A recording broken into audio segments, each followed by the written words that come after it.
The boy's name was Miguel Santos, and he was 11 years old when he stood beneath the blinding lights of the biggest talent stage in the world. The stage looked like another universe compared to the narrow streets of Tondo, Manila, where he grew up. Back home, nights were filled with barking dogs, crying babies, and the sound of hunger echoing in empty stomachs. Here, everything was silent, polished, and waiting. Miguel could feel thousands of eyes on him, but his thoughts were far away, drifting back to the day he first learned how powerful a song could be. Miguel was born into poverty so deep it felt like it ran in his blood.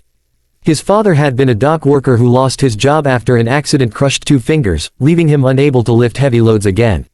His mother washed clothes for neighbors, her hands cracked and bleeding from detergent and endless scrubbing. Some nights they ate rice with salt. Other nights, they slept hungry. Miguel learned early that crying didn't bring food, but singing sometimes did. He discovered his voice by accident. One evening, during a blackout caused by a storm, Miguel began humming to distract his younger sister from her hunger. The sound echoed softly through their small home, and something changed. His sister stopped crying. His mother froze, listening. Even his father lifted his head, eyes wide. Miguel didn't know it then, but that moment planted the seed that would one day carry him across the ocean. From that night on, Miguel sang whenever the pain felt too heavy. He sang while collecting scrap metal, while selling peanuts on buses, while standing outside small eateries hoping someone would drop a coin into his hand. His voice grew stronger with every hardship, shaped by struggle and sharpened by loss. But talent alone doesn't protect a child from the cruelty of life. When Miguel was 9, his father passed away from an untreated infection. There was no money for a hospital. No money for medicine. Just prayers whispered into the darkness. Miguel watched his mother crumble under the weight of grief, and in that moment, he made a promise to himself that he would become the man of the house, no matter how small he was. School became a luxury. Some days Miguel attended class, other days he worked. He sang on jeepneys, his voice competing with engines and traffic.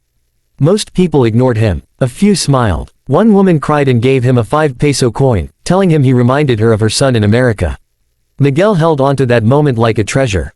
Everything changed when a street musician recorded Miguel singing on an old phone and uploaded the video online. The clip was shaky, the sound imperfect, but Miguel's pain poured through every note. The video spread slowly at first, then faster.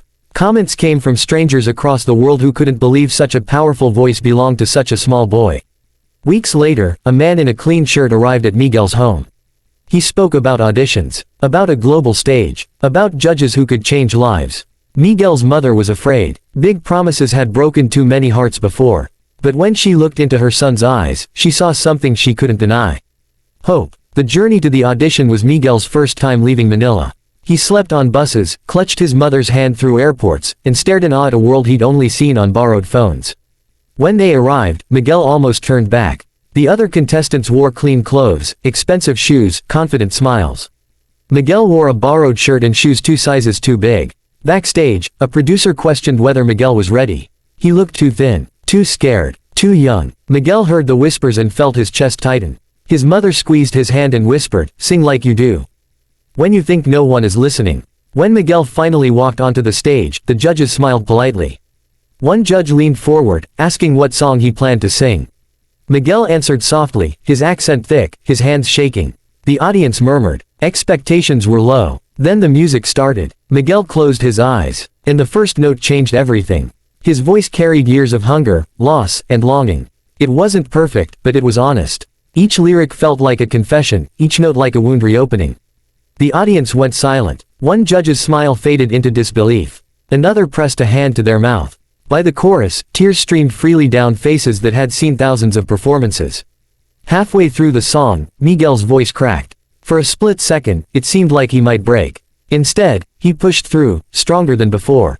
That moment shattered every doubt in the room. This wasn't just talent. This was survival singing its truth. When the final note ended, there was no immediate applause. Just silence. Heavy. Sacred. Then one judge stood up, wiping tears, followed by another. The crowd rose to its feet, clapping through sobs. Miguel opened his eyes, confused, frightened, unsure if he had done something wrong. One judge leaned into the microphone, voice trembling, and said they had heard many voices, but never one that carried a life story so clearly. Another admitted they hadn't expected anything, and now felt ashamed of that assumption. Then came the twist no one expected. A judge revealed they, too, had grown up poor, and for the first time in years felt like that child again, dreaming of escape. Tears flowed openly now, Miguel's mother collapsed backstage, overwhelmed by emotion. And just when it seemed the moment couldn't grow bigger, the golden buzzer was pressed. Confetti fell like rain. Miguel froze, unable to process what was happening. The audience screamed. Judges cried. And a barefoot boy from Tondo stood at the center of it all, realizing that his voice had finally been heard. I'll continue with part 2, where Miguel faces backlash, doubt, betrayal, and a heartbreaking setback that nearly destroys his dream, followed by an ending so emotional it leaves judges and viewers in complete silence.